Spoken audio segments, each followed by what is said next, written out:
إن الحمد لله نحمده ونستعينه ونستغفره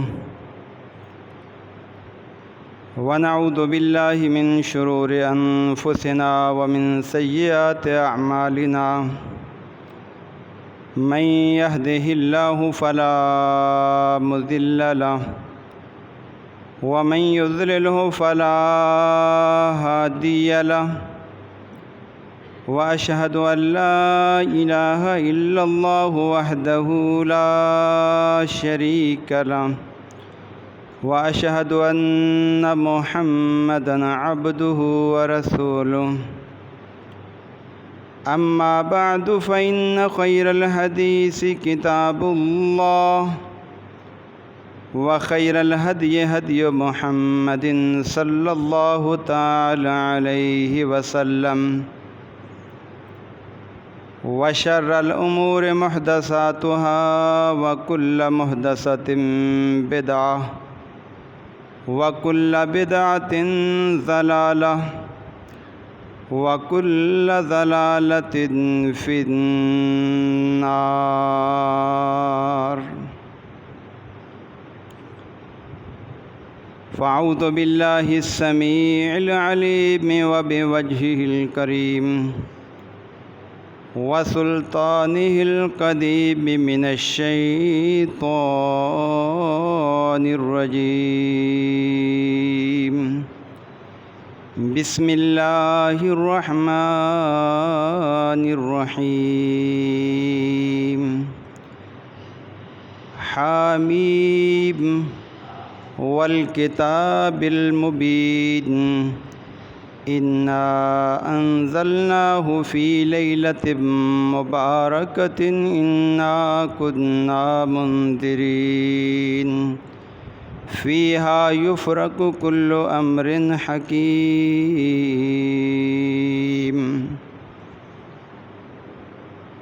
وقال الله تعالى في مقام الآخر إن الدين عند الله الإسلام وعن عائشة رضي الله تعالى عنها قالت قال رسول الله صلى الله عليه وسلم من أحدث في أمرنا هذا ما ليس منه فهو رد رواه البخاري رب اشرح لي صدري ويسر لي أمري واحلل عقدة من لساني يفقه قولي اللهم انفعنا بما علمتنا وعلمنا ما ينفعنا وزدنا علما سبحانك لا علم لنا إلا ما علمتنا إنك أنت العليم الحكيم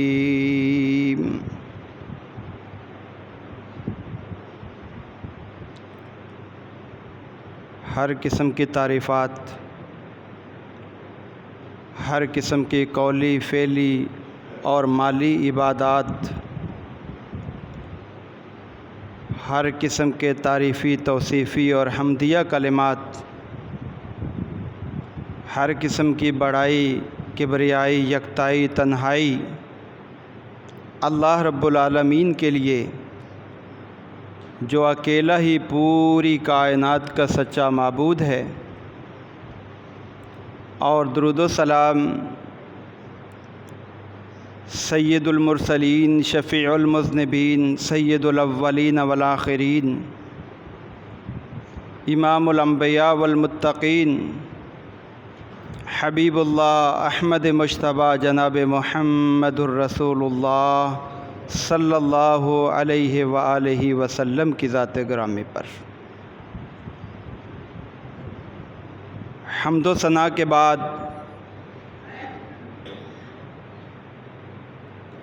آج ماہ شعبان کی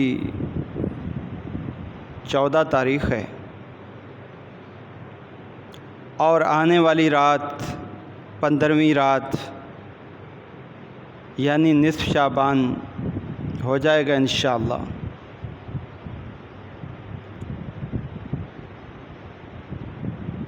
ماہ شعبان کے حوالے سے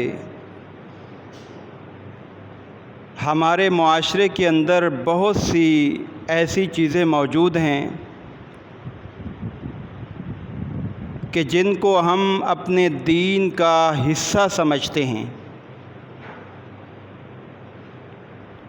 جبکہ قرآن اور سنت سے اگر رہنمائی لی جائے تو وہ قرآن اور سنت کا حصہ ہمیں نظر نہیں آتا، بلکہ وہ ایک جعلی اور اپنا بنایا ہوا دین نظر آتا ہے۔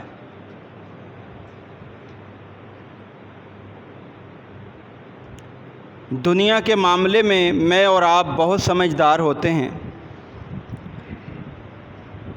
ہم اصلی چیز حاصل کرنے کے لیے چاہے ہمیں دور جانا پڑے، ہم سفر کر کے دور بھی چلے جاتے ہیں۔ ہمیں وہاں سے دودھ اصلی ملتا ہے، ہم وہاں جا رہے ہیں۔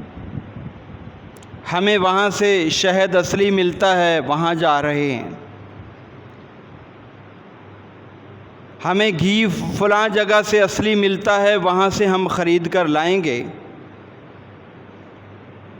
یہ دنیا کی اصل چیزوں کے لیے ہم بڑے عقل مند اور دانا بن جاتے ہیں کہ جو ایک عارضی چیز ہے، جو مستقل نہیں، اس لیے کہ دنیا کی زندگی عارضی ہے۔ زیادہ سے زیادہ آج کل کے دور میں 100 سال یا 125 سال تک کوئی انسان چلے جاتے، عارضی چیز ہے نا، اس کے لیے بڑی عقل مندی اور دانائی ہے۔ لیکن دین جو اصل مومن کا سرمایہ ہے، جو دین اصل مومن کی بقا ہے، جو دین مسلمان کے لیے عظیم نعمت ہے، اس دین کے حوالے سے ہم اتنے بے سمجھ بن جاتے ہیں کہ چاہے وہ ہمیں کوئی جعلی دے وہ بھی قبول کر لیتے ہیں، اصلی کی تلاش میں ہم نہیں نکلتے۔ جبکہ میں کہتا ہوں اگر دنیا کی چیزیں جعلی مل گئیں تو کوئی نقصان نہیں ہے، لیکن اگر دین جعلی انسان کو مل گیا تو اس کا اتنا بڑا نقصان ہے کہ یہ پورا ہو ہی نہیں سکتا۔ اس لیے کہ سب سے بڑا سرمایہ ایک مسلمان کے پاس جو ہوتا ہے، سب سے بڑا انعام جو مسلمان کے پاس ہوتا ہے، وہ اس کا اصلی دین ہوتا ہے۔ اور اصلی دین، اس کو اللہ نے نعمت عظمیٰ قرار دیا ہے۔ فرمایا الیوم اکملت لکم دینکم واتممت علیکم نعمتی ورضیت لکم الاسلام دینا۔ اے لوگو، یہ دین میں نے مکمل کر دیا، میں نے نعمت تم پر مکمل کر دی۔ اللہ نے اس دین کو نعمت قرار دیا، اور جس مسلمان کے پاس یہ نعمت آ جائے اس کے پاس سب کچھ آ گیا، اور جس مسلمان سے یہ اصلی دین چھن جائے وہ بندہ بالکل خسارے میں چلا گیا۔ یہ نقطہ سمجھیے آپ۔ اس لیے دین کے معاملے میں زیادہ عقل مند بنیے، دین کے معاملے میں زیادہ سمجھدار بنیے، دین کے معاملے میں زیادہ کوشش کیجئے۔ ہم نے اس مسجد کے اندر جانا ہے جہاں ہمیں اصلی دین ملے، ہم نے اس مجلس کے اندر جانا ہے جہاں ہمیں رسول اللہ کا دین ملے، ہم نے اس جگہ پر جانا ہے جہاں اللہ کے قرآن کے مطابق دین ملے۔ یہ عقل مندی ہے، یہ دانائی ہے، یہ سمجھداری ہے۔ اور اللہ کے پیارے نبی علیہ الصلوۃ والسلام کے صحابی عبد الرحمن بن عوف رضی اللہ تعالیٰ عنہ جب مکہ سے ہجرت کر کے مدینہ آئے، سب کچھ جو ہے ان سے چھین لیا گیا۔ انہوں نے جب اپنا واقعہ بتایا، کہا اللہ کے پیغمبر سب کچھ لوٹا کے آیا ہوں، صرف دین کو بچا کے آیا ہوں۔ اللہ کے نبی نے فرمایا اگر دین بچا کر آئے ہو تو سب کچھ لے کے آ گئے، کچھ نہیں لوٹایا۔ کچھ ضائع نہیں ہوا، اس لیے کہ یہ دین سب سے اہم ہے۔ اگر یہ انسان کے پاس اصلی موجود ہے، وہ کامیاب ہے، وہ کامران ہے، اس کی دنیا میں بھی عزت اور تکریم ہے، آگے بھی اس کی عزت اور تکریم ہے۔ اگر دین کی اندر ملاوٹ ہو گئی، یہ دین جو ہے اس کے اندر اللہ ملاوٹ قبول کرتا ہی نہیں ہے، اور اس میں ملاوٹ کرنے والا عام انسان تو کیا، اللہ اپنے نبی کو بھی ملاوٹ کی اجازت نہیں دیتا۔ یہ دین اللہ کا نازل کرتا ہے، اللہ نے جو اپنے محبوب پر نازل کیا نا دین، یہ اللہ کے نبی نے ہو بہو اسی طرح پہنچایا، اپنی طرف سے اس میں اضافہ نہیں کیا، اپنی طرف سے کوئی کمی نہیں کی۔ اللہ نے پابندی لگا دی، وَلَوْ تَقَوَّلَ عَلَيْنَا بَعْضَ الْأَقَاوِيلِ، اگر یہ ہمارا پیارا نبی ہمیں پیارا ہے، ہمیں محبوب ہے، اگر یہ بھی دین کے اندر کوئی اپنی طرف سے بات بنا کر داخل کر دیتا، لَأَخَذْنَا مِنْهُ بِالْيَمِينِ، ہم اس نبی کو بھی پکڑ لیتے، اس نبی کو بھی اجازت نہ دیتے، اس نبی کو بھی جو ہے ہم پکڑ لیتے۔ ثُمَّ لَقَطَعْنَا مِنْهُ الْوَتِينَ، ہم ان کی شہ رگ کاٹ دیتے۔ جب ایک اللہ کے نبی کو بھی دین میں دخل اندازی کی اجازت نہیں، تو عام لوگوں کو بدرجہ اولا اجازت نہیں ہے۔ اس لیے اصلی دین وہی ہے جو اللہ کے قرآن کی صورت میں ہے، جو اللہ کے نبی کی تعلیمات کی صورت میں ہے۔ دین دو ہی چیزیں ہیں، کوئی تیسری چیز کا نام نہیں ہے دین۔ اب ہم اگر کوئی اپنی طرف سے چیز ایجاد کر کے ہم کہیں اس کا یہ ثواب ہے، اس کا یہ انعام ہے، اس کا یہ بدلہ ہے، اس کا یہ صلہ ہے، تو میرے عزیز بھائیوں، یہ ہم نعوذ باللہ من ذالک، نعوذ باللہ، ہم اللہ کے پیغمبر پر بہت بڑا بہتان لگاتے ہیں۔ امام مالک رحمۃ اللہ علیہ فرمایا کرتے تھے، جو بندہ بدعت ایجاد کر کے، دین میں نیا کام ایجاد کر کے، اور اس کو کہے اس میں ثواب ہے، اس میں انعام ہے، اس میں یہ صلہ ہے، یہ بدلہ ہے، تو وہ کہتے ہیں اس نے یہ اللہ کے پیغمبر پر بہتان لگایا کہ فقد خان الرسالہ، کہ اللہ کے نبی نے نعوذ باللہ رسالت پہنچانے میں خیانت کی ہے، کچھ چیزیں چھپا لی ہیں، ہمیں نہیں بتائیں اور بعد میں ہمیں پتہ چل گیا، جبکہ اللہ قرآن میں فرما رہا ہے، یا ایھا الرسول بلغ ما انزل الیک من ربک، اے میرے پیغمبر، جو اللہ نے آپ کو دین عطا فرمایا ہے وہ لوگوں تک پہنچا دیجئے۔ اور اللہ کے محبوب پیغمبر نے پورا دین لوگوں تک پہنچا دیا۔ وہ روزے بھی بتا دیے جن کا ثواب ملتا ہے، وہ راتیں بھی بتا دی جن کا ثواب ملتا ہے، اور سارے مسائل بتانے کے بعد حجۃ الوداع میں اللہ کے محبوب پیغمبر نے اپنے صحابہ کرام سے سوال کیا، بتاؤ ہل بلغتم، کیا میں نے جو ہے اللہ کا دین تم تک پہنچا دیا ہے؟ حج کا موقع ہے، صحابہ کرام کی کثیر تعداد موجود ہے، اور سب نے بڑا پیارا جواب دیا۔ کیا جواب دیا؟ بلغتا، اے اللہ کے پیغمبر آپ نے پورا دین پہنچا دیا۔ وَنَصَحْتَ وَأَدَّيْتَ، آپ نے ذمہ داری کو ادا کر دیا، آپ نے جو نصیحانہ باتیں تھیں ساری کی ساری لوگوں تک پہنچا دیں۔ تو جب اللہ کے نبی نے سارا دین پہنچا دیا تو ہمارا دین ہم تک اس وقت ہی پہنچ چکا تھا جب اللہ کے پیغمبر اس دنیا میں موجود تھے۔ اس کے بعد اگر اس میں کوئی ہم اضافہ کرتے ہیں، کوئی ترمیم کرتے ہیں، کوئی تبدیلی کرتے ہیں، ایسا دین اللہ قبول نہیں کرتا۔ جیسے ہی یہ ماہ شعبان شروع ہوتا ہے، ہمارے معاشرے میں پٹاخے شروع ہو جاتے ہیں، اور والدین خوشی سے بچوں کو پیسے دیتے ہیں، جاؤ کرو بھائی، کس لیے؟ اس کو بھی ہم نے ایک عبادت کا حصہ بنا لیا۔ یہ پٹاخے، یہ آگ، یہ اسلام کا شعار نہیں ہے، یہ مجوسیوں کی عبادت ہے۔ مجوسی ایک قوم ہے جو آگ کی پوجا کرتی ہے، خوشی کے موقع پر، غم کے موقع پر آگ جلاتی ہے۔ آج ہمارے معاشرے میں یہ چیز رائج ہوتی چلی جا رہی ہے، اور اس کا سب سے بڑا نقصان یہ ہے کہ ہماری مجوسیوں سے مشابہت ہوتی ہے۔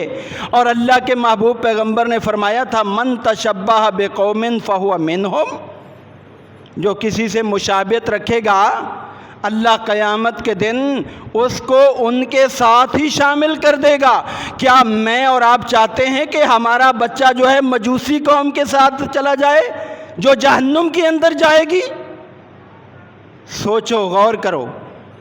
میں نے پوری اسلامی تاریخ کو اٹھا کر دیکھا، اللہ کے محبوب پیغمبر نے کسی بھی عبادت کے موقع پر آگ اور چراغاں کو کبھی استعمال نہیں کیا۔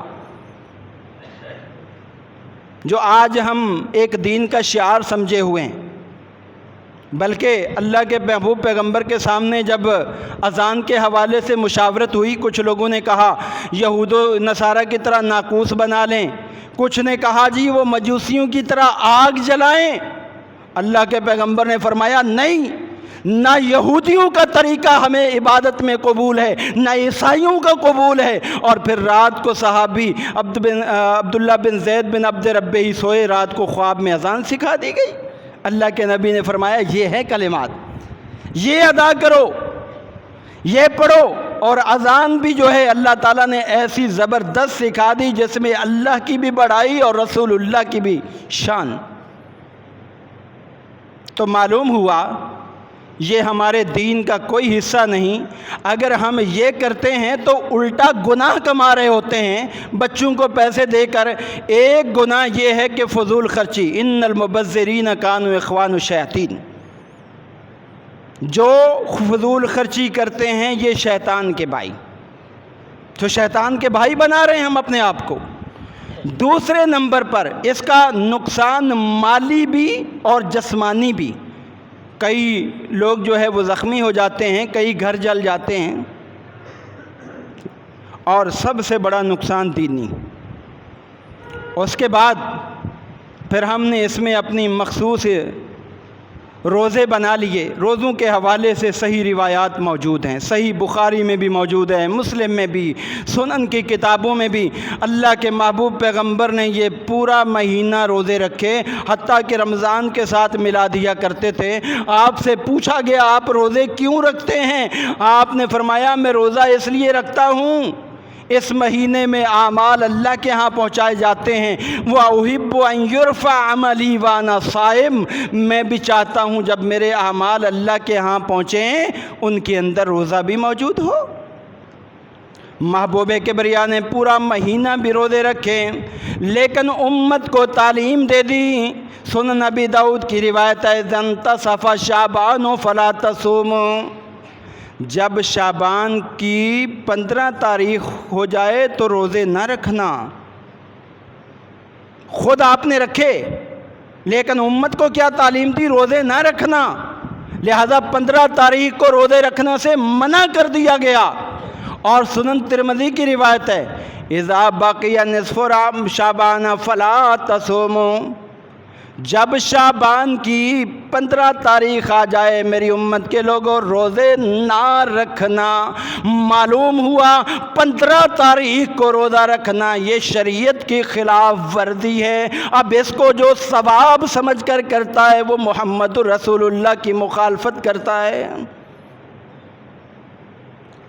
آپ کا عمل اور آپ کا جب قول آپ تضاد آ جائے، اس میں پھر آپ کے عمل کو آپ کا خاصہ شمار کیا جاتا ہے، اور قول کو امت کے لیے ایک دلیل شمار کیا جاتا ہے کہ یہ آپ کا حکم ہے۔ آپ نے 15 تاریخ کو روزہ رکھنے سے منع کر دیا، یہ آپ کا حکم ہے۔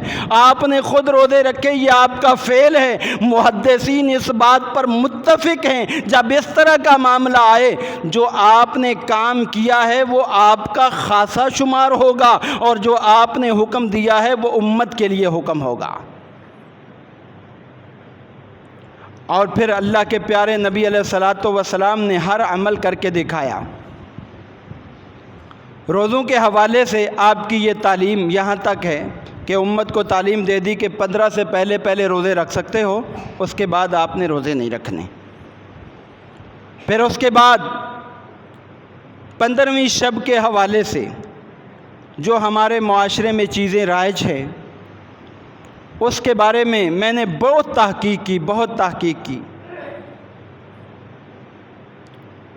جتنی بھی روایات ہیں اس میں سے سوائے 3 روایات کے باقی ساری کی ساری ضعیف روایات۔ جس طرح اللہ تعالیٰ نے قرآن کریم کی حفاظت کی ہے نا، اسی طرح اللہ نے اپنے نبی کی احادیث کی حفاظت بھی کی ہے۔ اللہ نے جو ہے ایسے محدثین پیدا کیے، ایسے جو ہے حدیث کا علم رکھنے والے پیدا کیے، جنہوں نے اصل اور جعلی چیز کو الگ الگ کر دیا، اور جو اس میں مداخلت کرنے والی چیزیں تھی نکال کر یہ دین کو بالکل خالص کر دیا، اور انہوں نے ایسے قوانین وضع کیے۔ آج تک جو ہے کسی قوم کے اندر ایسے قوانین نہیں بن سکے جیسے محدثین نے بات کی سچائی کے لیے قوانین بنائے تھے۔ آج غیر مسلم بھی اس کا اعتراف کرنے پر مجبور ہیں۔ حدیث جو ہوتی ہے نا، اس کی 2 قسمیں ہوتی ہیں۔ ایک ہے مقبول حدیث۔ مقبول کا معنی آپ سمجھتے ہیں، جو قابل قبول ہے، جس پر عمل کیا جا سکتا ہے، جس کو پڑھا جا سکتا ہے، سنا جا سکتا ہے۔ دوسری حدیث ہوتی ہے مردود،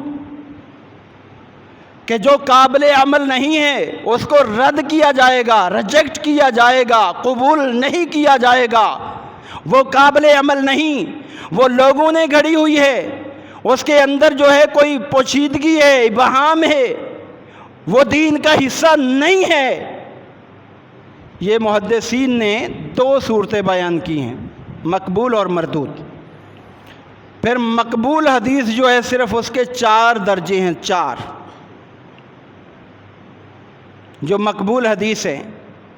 ایک ہے صحیح لذات ہی، دوسرا ہے صحیح لغیر ہی، تیسرا ہے حسن لذات ہی، چوتھا ہے حسن لغیر ہی۔ صحیح لذات ہی وہ حدیث ہوتی ہے جو محدثین نے شرائط رکھی ہیں حدیث کی چھان بین کے لیے، تحقیق کے لیے، اصلی کی پہچان کے لیے، وہ ساری شرائط پوری کی پوری پائی جا رہی ہیں۔ یہ بالکل صحیح حدیث ہے، اس کو آنکھیں بند کر کے قبول کر لیا جائے، اس پر عمل کر لیا جائے۔ یہ دین ہے اور یہ اسلام ہے، اس کے اندر کوئی ابہام نہیں۔ صحیح لغیر ہی وہ ہوتی ہے جس کے اندر کچھ تھوڑی سی جو ہے راویوں کے حافظے میں کمزوری ہوتی ہے، لیکن جب 2 حدیثیں آ جائیں یا 3 آ جائیں، وہ کمزوری دور ہو کر وہ صحیح کے درجے میں آ جاتی ہے۔ یہ بھی حدیث مقبول ہے، اس کے بھی عمل کیا جائے۔ تیسرے نمبر پہ حسن لذات ہی، کہ راویوں کا ساری شرائط صحیح ہیں لیکن تھوڑا سا حافظہ کمزور ہے، لہٰذا وہ حسن کے درجے پہ آ گئی کہ یہ بھی بہتر ہے، یہ بھی قابل عمل ہے۔ اور حسن لغیر ہی آخری درجہ ہے، یہ ہے وہ حدیث جو اگرچہ راوی کمزور تھے لیکن کمزوری تھوڑی بہت تھی، لیکن اس معاملے میں حدیثیں بہت زیادہ تھیں۔ جب سب کو جمع کیا گیا تو نتیجہ یہ نکلا کہ یہ بھی ٹھیک ہے، اس پہ عمل ہو سکتا ہے۔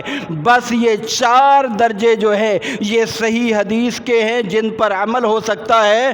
اس کے علاوہ باقی جتنے درجے کے ہیں روایات کے، وہ سارے جعلی روایات ہیں، ساری جعلی روایات۔ آج جو ہمارے دین کو نقصان پہنچ رہا ہے نا، وہ ان جعلی روایات کی وجہ سے پہنچ رہا ہے۔ جیسے ہمارے معاشرے میں دیگر چیزیں جعلی بن گئی ہیں، ہم نے دین کو بھی جعلی بنانے کی کوشش کی۔ کس نے؟ یہ جو زندیق تھے دین کو پسند نہیں کرتے تھے، جو صوفی ٹائپ کے لوگ تھے، جو لوگوں کو جو ہے نیکی کی طرف لانا چاہتے تھے جھوٹ گڑ گڑ کے، اور اس طرح انہوں نے حدیثیں گڑ گڑ کر جو ہے یہ ہمارے معاشرے میں داخل کر دیں، اور ہم نے لا علمی میں انہیں قبول کر لیا۔ امام مالک رحمہ اللہ کہا کرتے تھے عراق کی سرزمین جو ہے یہ حدیثیں گھڑنے کے لیے فیکٹری ہے، جیسے جو ہے نا فیکٹری میں چیزیں بنا کر جو ہے معاشرے میں سپلائی کی جاتی ہیں، وہاں باقاعدہ ایسے لوگ موجود تھے جو دین کے مخالفین تھے، ظاہراً اسلام کا لبادہ اوڑھا ہوا تھا، اور گھڑ گھڑ کے روایات جو ہے وہ دین کے اندر داخل کرتے جا رہے تھے۔ اب اس موقع پر ہماری ذمہ داری کیا بنتی ہے؟ یہ پڑھا لکھا دور ہے، یہ کوئی جہالت والا دور نہیں۔ جس طرح ہم دنیا کے معاملے میں سمجھدار ہیں، دین کے معاملے میں بھی سمجھداری اختیار کیجئے۔ اللہ کے پیغمبر کی جو صحیح تعلیمات ہیں ان کو لے لیجئے۔ صحیح مسلم کے مقدمے میں اللہ کے پیارے نبی علیہ السلام کی ایک حدیث موجود ہے جو آپ نے پہلے ہی فرما دیا تھا یہ ایسا ہوگا۔ آپ نے فرمایا یکون فی آخر الزمان دجالون کذابون، فرمایا میرے صحابہ جب میں دنیا سے چلا جاؤں گا میرے بعد والے ادوار کے اندر اس امت کے اندر ایسے لوگ داخل ہو جائیں گے جو دجال کی صفت رکھتے ہوں گے، جھوٹے لوگ، کذابون، جھوٹ بولنے والے، ان کو جھوٹ بولتے ہوئے شرم نہیں آئے گی۔ یاتونکم من الاحادیث، وہ تمہارے سامنے حدیثیں پیش کریں گے، جی یہ رات جاگنے کی یہ فضیلت ہے، اس میں یہ نماز پڑھو تو اتنی فضیلت ہے، اس میں یہ عبادت کرو تو اتنی فضیلت ہے، وہ حدیثیں تمہیں سناتے چلے جائیں گے۔ بما لم تسمعوا انتم ولا آباؤکم، وہ حدیثیں نہ تم نے سنی ہوں گی نہ تمہارے آباء و اجداد نے، اپنی طرف سے گھڑی ہوئی ہوں گی، اس لیے کہ ہمارے پاس تو اصلی دین ہوگا۔ جس نے اصلی چیز دیکھی ہو نا، جعلی نہ دیکھی ہو تو اس کو پتہ ہی نہیں چلتا جعلی کا۔ فرمایا فَإِيَّاكُمْ وَإِيَّاهُمْ، آپ نے فرمایا میری نصیحت ہے تمہیں ایسے لوگوں سے اپنے آپ کو بچا لینا جو جعلی حدیث پیش کر رہے ہوں، جو موضوع روایات پیش کر رہے ہوں، جو من گھڑت روایات پیش کر رہے ہوں، تم اپنے آپ کو ان سے بچا لینا، خود ان سے دور رہنا۔ لا یضلونکم ولا یفتنونکم، کہیں ایسا نہ ہو کہ وہ تمہیں اپنی طرح گمراہی کا شکار کر دیں، تمہیں بھی اپنی طرح فتنوں کے اندر ڈال دیں۔ آنکھیں کھول کر چلنا، یہ صحیح مسلم کی روایت ہے۔ تو آپ نے ہمیں بیدار کر دیا، جگا دیا، دیکھنا، خیال کرنا، کہیں ایسا نہ ہو کہ تمہارے اندر جو ہے وہ اس طرح کی چیزیں پیدا ہو جائیں۔ اب کیا ہوا؟ ایک غلط چیز کو ثابت کرنے کے لیے ہم نے قرآن ہی کو بدلنا شروع کر دیا، قرآن کو اپنے مطلب کے مطابق ڈھالنا شروع کر دیا۔ یہ قرآن کسی کے موافق نہیں ڈلتا، یہ قرآن اللہ کا نازل کردہ ہے، یہ کسی کی چاہت کے مطابق نہیں ڈھلتا۔ اگر کوئی زبردستی ڈھالنے کی کوشش کرتا ہے تو اللہ کے پیغمبر کی حدیث ہے کہ من قال فی القرآن برأیہ فلیتبوأ مقعدہ من النار، جو بندہ قرآن کو اپنے مطلب کے مطابق ڈالنے کی کوشش کرے گا وہ قرآن کے خلاف جو ہے وہ جا رہا ہے، اس کا ٹھکانہ جہنم ہوگا۔ اب ہم سیدھے سادے لوگ ہیں، جب ہمارے سامنے قرآن پڑھا جاتا ہے نا ہم کہتے ہیں واقعی مولوی صاحب صحیح پڑھ رہے ہیں، صحیح پڑھ رہے ہیں، ذرا ہم اس کو دیکھا تو کریں، غور تو کریں۔ جیسا کہ سورہ الدخان 25ویں پارے کی ابتدائی آیات ہیں، اس میں اللہ تعالیٰ فرماتے ہیں حامیم والکتاب المبین، اللہ فرماتے ہیں مجھے حامیم کی قسم، مجھے کتاب مبین کی قسم۔ کتاب مبین سے مراد قرآن مجید ہے، کیونکہ کتاب سے مراد قرآن ہے، مبین کا مطلب ہے واضح۔ مجھے کتاب مبین کی قسم، اللہ قسمیں کھا کر کیا فرما رہا ہے؟ اِنَّا أَنزَلْنَاهُ فِي لَيْلَةٍ مُبَارَكَةٍ، ہم نے اس قرآن کو بابرکت رات کے اندر اتارا ہے، بابرکت رات کے اندر ہم نے اس کو اتارا ہے۔ انا کنا منذرین، ہم ہی لوگوں کو ڈرانے والے ہیں، اس کے ذریعے ڈرائیں یا نبیوں کے ذریعے ڈرائیں۔ فیہا یفرق کل امر حکیم، یہ وہ رات ہے کہ جس میں ہر حکیمانہ فیصلے اللہ کرتا ہے۔ اب اس سے پتہ کیا دھوکہ دیا ہمارے دور کے لوگوں نے؟ کہا جی انا انزلناہ فی لیلۃ مبارکہ، ہم نے اس قرآن کو بابرکت رات میں اتارا ہے، اور یہ رات شعبان کی 15ویں رات ہے، یہ 15ویں رات ہے۔ قرآن کے لیے تفسیر کے لیے سب سے پہلا اصول یہ ہے کہ قرآن کی تفسیر قرآن ہی سے کی جائے، قرآن کا مطلب قرآنی آیات سے ہی سمجھا جائے۔ اس کے بعد تفسیر کے لیے نبی کریم کی احادیث لی جائیں، اس کے بعد جو ہے وہ صحابہ کے اقوال اور افعال لیے جائیں۔ حافظ ابن کثیر نے وہ ساری تفصیل ذکر کی ہے اپنی تفسیر میں۔ تو سب سے بہترین تفسیر وہ ہوتی ہے جو قرآن کی تفسیر قرآن کے ذریعے ہو، اور یہ اللہ کے نبی نے خود بھی کر کے دکھائی۔ کیسے؟ آیت مبارکہ نازل ہوئی الذین آمنوا ولم یلبسوا ایمانہم بظلم اولئک لہم الامن وہم مہتدون۔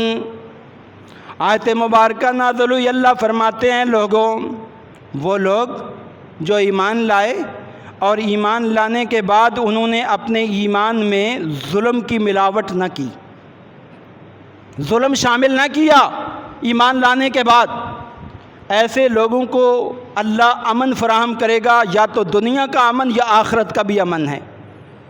اور یہ ہدایت یافتہ لوگ ہیں، ان کو ہدایت یافتہ ہونے کا سرٹیفکیٹ دے دیا گیا۔ جب یہ آیت مبارکہ نازل ہوئی صحابہ پریشان ہو گئے۔ اللہ کے پیارے نبی علیہ السلام، تھوڑا بہت ظلم تو ہر بندے سے ہو ہی جاتا ہے نا، تو یہ آیت مبارکہ تو بتا رہی ہے ہدایت یافتہ بندہ نہیں بنے گا جب تک جو ہے وہ ظلم نہ چھوڑ دے، بالکل ہم تو کامیاب نہیں ہو پائیں گے۔ اللہ کے پیارے نبی علیہ السلام نے فرمایا قرآن کی تفسیر قرآن سے سمجھو۔ کیا تمہیں معلوم نہیں سورہ لقمان کے اندر اللہ تعالیٰ نے لقمان علیہ السلام کی نصیحتیں ذکر فرمائیں جو اپنے بیٹے کو کر رہے تھے؟ انہوں نے اس میں یہ نصیحت بھی کی تھی یا بنی لا تشرک باللہ، اے میرے بیٹے اللہ کے ساتھ کبھی شریک نہ ٹھہرانا۔ کیوں؟ ان الشرک لظلم عظیم، شرک بہت بڑا ظلم ہے۔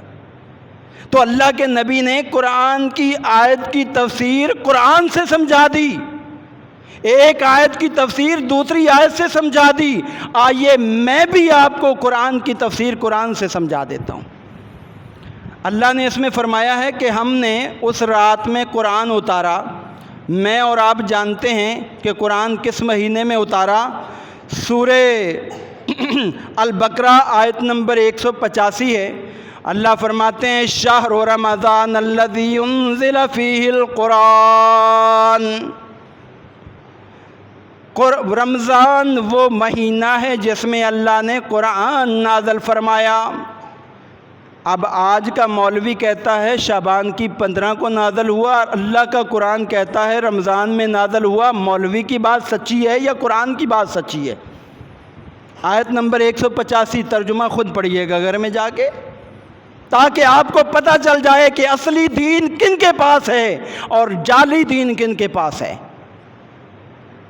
اور پھر دوسری بات، آخری پارے میں ایک سورہ مبارکہ ہے سورہ القدر، یاد کر لو یہ دلائل۔ اس میں اللہ فرماتے انا انزلناہ فی لیلۃ القدر وما ادراک ما لیلۃ القدر لیلۃ القدر خیر من الف شہر۔ کہ پیغمبر ہم نے اس قرآن کو قدر والی رات میں اتارا ہے، اور قدر والی رات جو ہے آپ کو کیا معلوم، وہ تو 1000 مہینوں کی عبادت سے بھی زیادہ اس میں ثواب ملتا ہے، وہ بہتر ہے۔ تو اب میں اور آپ اچھی طرح جانتے ہیں کہ لیلۃ القدر کب آتی ہے؟ رمضان کے آخری عشرے میں آتی۔ جب ہم نے قرآن کی 3 آیات کو جمع کیا، ہمیں پتہ چلا لیلۃ المبارکہ سے مراد لیلۃ القدر ہے، اور یہ رمضان کے مہینے میں ہے، اور لوگوں نے اس کو فٹ کر دیا ادھر۔ نہ رسول اللہ نے یہ تفصیل بیان کی، نہ صحابہ کرام نے بیان کی، نہ امام ابو حنیفہ نے یہ بیان کی، نہ امام شافعی نے بیان کی، نہ امام مالک نے یہ تفسیر بیان کی، نہ امام احمد بن حنبل نے بیان کی۔ یہ 1400 سال کے بعد اس کے پاس وحی آ گئی تھی۔ سمجھو بات کو، اس لیلہ مبارکہ سے مراد لیلۃ القدر ہے، اور وہ رمضان کے مہینے میں آتی ہے۔ معلوم ہوا جو شعبان کی 15 کے بارے اس کو فٹ کیا جاتا ہے وہ ٹھیک نہیں، کیونکہ اس میں بھی یہ الفاظ ہیں فیہا یفرق کل امر حکیم، اور سورہ قدر کے اندر بھی اللہ فرماتے ہیں تنزل الملائکۃ والروح فیہا باذن ربہم من کل امر، اس میں اللہ کے فرشتے اللہ کے تمام احکام لے کر آتے ہیں، تمام معاملات لے کر آتے ہیں۔ تو لیلہ مبارکہ سے جو آج ہمیں دھوکہ دے دیا گیا کہ جی یہاں یہ شعبان کی 15ویں تاریخ ہے، یہ جعلی دین ہمارے سامنے پیش کر دیا گیا، اللہ کے پیغمبر نے نہیں بتایا۔ پھر اس کے بارے روایات پیش کر دی گئیں جو بالکل من گھڑت ہیں، ضعیف ہیں۔ اس کے بارے میں صحیح بخاری کے اندر روایت موجود، صحیح مسلم میں اور موطا امام مالک میں موجود ہے۔ صحیح مسلم کے اندر روایت موجود ہے، محبوب کبریا نے بڑے پیارے انداز میں جو ہے وہ سمجھایا۔ کیا سمجھایا؟ اللہ کے پیارے نبی علیہ السلام کی حدیث صحیح مسلم میں بڑی تفصیل سے ہے، مختصر طور پر آپ کے سامنے پیش کرتا ہوں۔ حضرت عائشہ رضی اللہ تعالیٰ نے فرماتی ہیں کہ ایک رات اللہ کے نبی میرے پاس تشریف فرما تھے، اور میں بھی لیٹ گئی، آپ بھی لیٹ گئے۔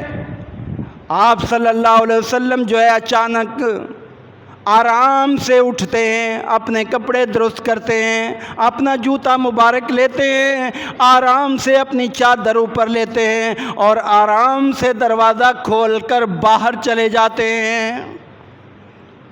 اب میں اس وقت تک سوئی نہیں تھی، تھوڑی تھوڑی نیند اور تھوڑی بیدار بھی تھی۔ میں نے سوچا اللہ کے نبی پتہ نہیں کہاں چلے گئے، باری میری اور اللہ کے نبی کہیں اور چلے جائیں۔ کہتی ہیں کہ میں نے فوراً اپنے کپڑے درست کیے، میں بھی جو ہے اللہ کے پیغمبر کے پیچھے پیچھے چل دی، میں دیکھوں آپ کہاں جا رہے ہیں۔ آپ صلی اللہ علیہ وسلم چلتے چلتے بقیع قبرستان کے اندر چلے گئے، وہاں کچھ دیر آپ دعا مانگتے رہے۔ دعا مانگنے کے بعد جب آپ پلٹنے لگے، میں بھی جلدی جلدی آگے تیزی سے آنے لگیں۔ آپ تھوڑا سا تیز ہوئے، میں اور تیز ہو گئی، تیز آتے آتے جلدی سے آ کے میں بستر پر لیٹ گئی۔ جب اللہ کے محبوب پیغمبر تشریف لائے، آپ نے سوال کیا یا اے عائشہ کیا معاملہ ہے، تیری سانس کیوں پھولی ہوئی ہے؟ میں نے کہا کچھ معاملہ نہیں، کوئی بات نہیں ہے، کیونکہ میں محسوس یہ کروا رہی تھی اللہ کے پیغمبر کو میرا پتہ ہی نہیں چلا کہ میں پیچھے پیچھے گئی اور پہلے آ گئی۔ اور جب گھر کے اندر اللہ کے نبی آئے تو سوال کیا، میں نے کہا نہیں کوئی ایسی بات نہیں۔ آپ نے فرمایا مجھے بتاؤ گی یا نہیں بتاؤ گی؟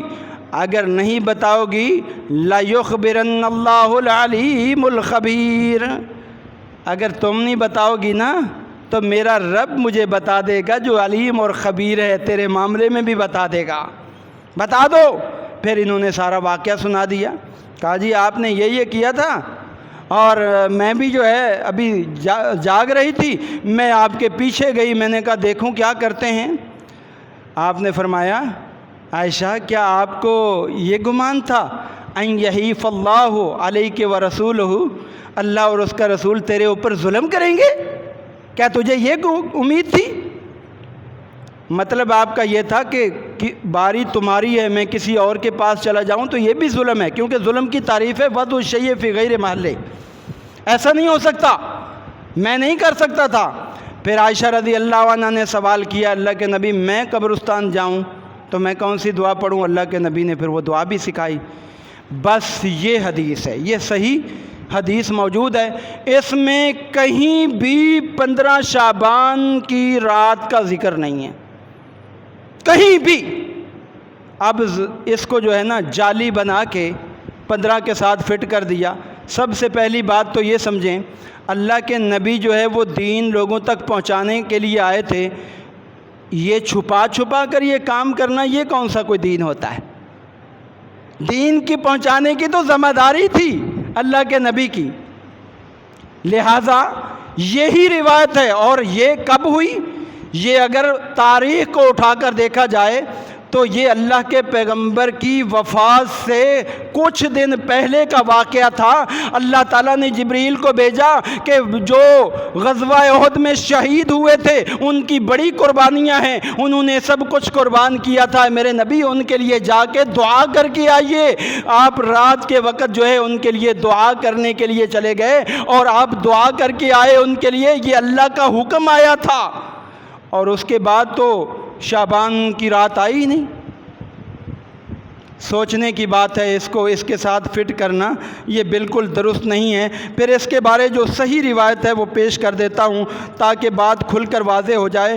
یہ شعبان کی 15ویں شب کے بارے جو صحیح روایت ہے وہ صرف اور صرف 3 روایات ہیں، وہ آپ کے سامنے پیش کر دیتا ہوں۔ پہلی روایت ہے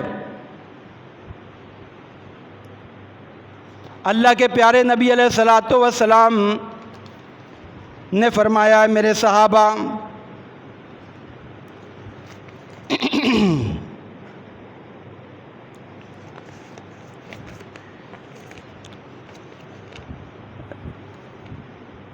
شعبان بین رجب و شہر رمضان تغفل الناس عنہ ترفع فیہ اعمال العباد فاحب اللہ یرفع عملی الا وانا صائم۔ اللہ کے نبی نے فرمایا شعبان کا مہینہ رجب اور رمضان کے درمیان میں آتا ہے، یہ ایسا مہینہ ہے کہ لوگ اس کے بارے غفلت کا شکار ہیں اور اس میں اللہ کے ہاں اعمال پہنچائے جاتے ہیں۔ اب یہ پورے مہینے میں کسی وقت بھی پہنچائے جاتے ہیں، کوئی تعین نہیں ہے۔ ویسے تو دن اور رات، صبح اور شام، عصر اور فجر کے ٹائم روزانہ عمل اللہ کے ہاں پیش ہوتے ہیں۔ فاحب اللہ یرفع عملی وانا صائم، میں چاہتا ہوں کہ میرے عمل اللہ کے پاس جب جائیں تو میں روزے سے ہوں۔ یہ بالکل صحیح روایت ہے۔ پھر اللہ کے نبی سے پوچھا گیا کہ اے اللہ کے پیغمبر یہ جو شب یعنی نصف شعبان ہے اس کے بارے کیا حکم ہے؟ حضرت معاذ بن جبل رضی اللہ تعالیٰ عنہ فرماتے ہیں یہ اللہ کے نبی نے فرمایا یطلع اللہ الی جمیع خلقہ لیلۃ النصف من شعبان فیغفر لجمیع خلقہ الا لمشرک او مشاہد۔ یہ صحیح ترغیب و ترہیب کے اندر یہ روایت موجود ہے اور بالکل صحیح ہے، علامہ البانی نے اس کو صحیح قرار دیا۔ اس کا معنی یہ ہے کہ شعبان کی 15ویں شب کو اللہ تعالیٰ اپنے بندوں کی طرف جھانکتا ہے اور جھانکنے کے بعد جو ہے تمام اپنے بندوں کو معاف کر دیتا ہے سوائے 2 بندوں کی۔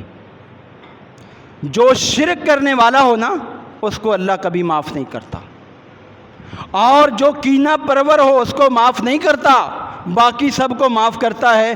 زیادہ سے زیادہ اس رات کے حوالے سے ہمیں جو محتاط رہنا چاہیے، اس رات میں یہ جائزہ لینا چاہیے کہ ہم سے کوئی شرک والا کام تو نہیں ہو رہا، کوئی اللہ کی نافرمانی ایسی تو نہیں ہو رہی جو شرک کے زمرے میں آتی ہو، یہ سوچنا چاہیے۔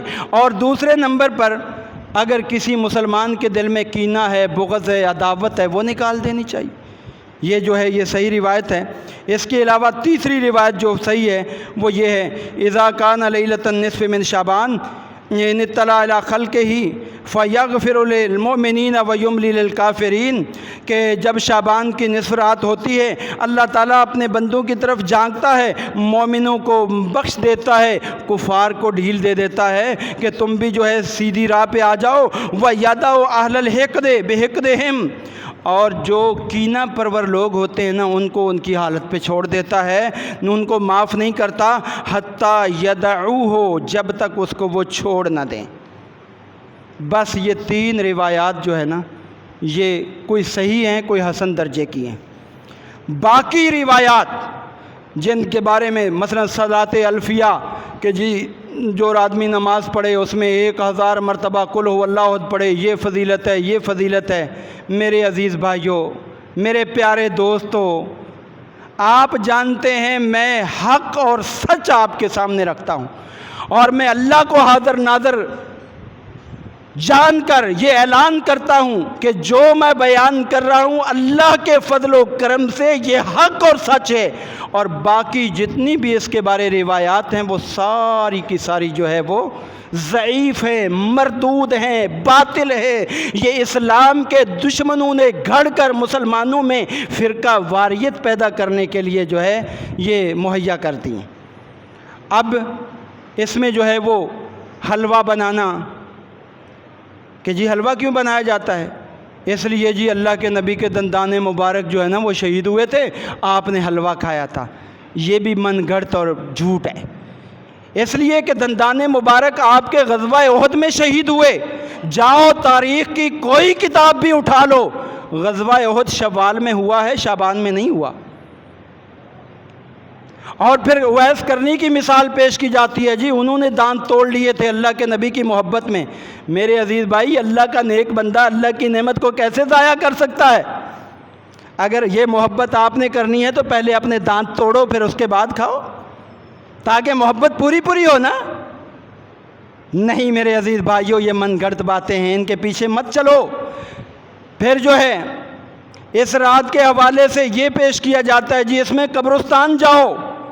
اللہ کے نبی قبرستان گئے، کس روایت کے اندر ہے؟ کوئی ایک ذخیرہ حدیث میں صحیح روایت موجود نہیں ہے کہ 15 شعبان کی رات کو اللہ کے نبی جو ہے وہ قبرستان گئے ہوں۔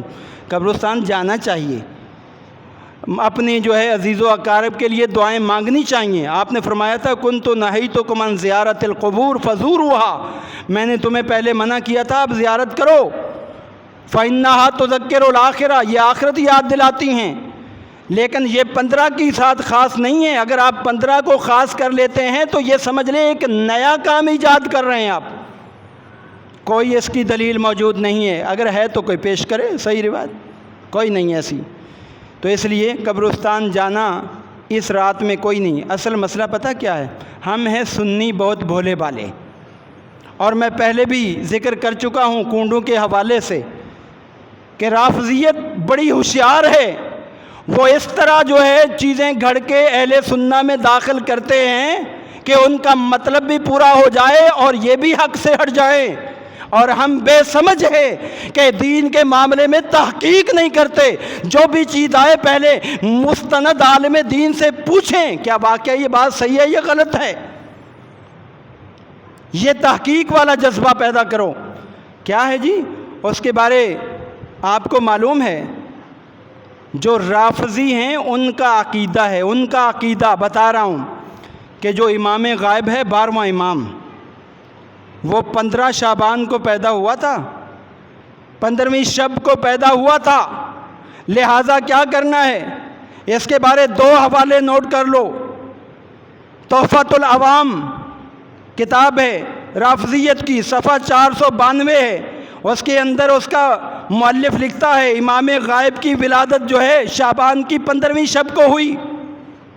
اور پھر اسی طرح اصول کافی ہے، اس کے اندر جلد 3 صفحہ 153 ہے، اس میں لکھا ہے 15 شعبان کو ولادت ہوئی، اور یہ وہاں جا کر جو ہے دعائیں مانگتے ہیں، کہتے ہیں جی ہمارے جو امام صاحب ہیں آپ آ جائیں، سنی لوگوں نے ہمیں بڑا پریشان کر رکھا ہے، آپ آئیں، ابو بکر اور عمر کی جو ہے وہ ناشیں نکال کر ان کو سولی پہ چڑھائیں اور ہماری مدد اور معاونت کریں۔ وہ اس مقصد سے جاتے ہیں، اور انہوں نے ہمارے معاشرے میں من گھڑت حدیثیں پیش کر کے ہمیں بھی اس کام پہ لگا دیا۔ سوچو، غور کرو، اپنے آپ کو صحیح منہج پہ لے کے آؤ۔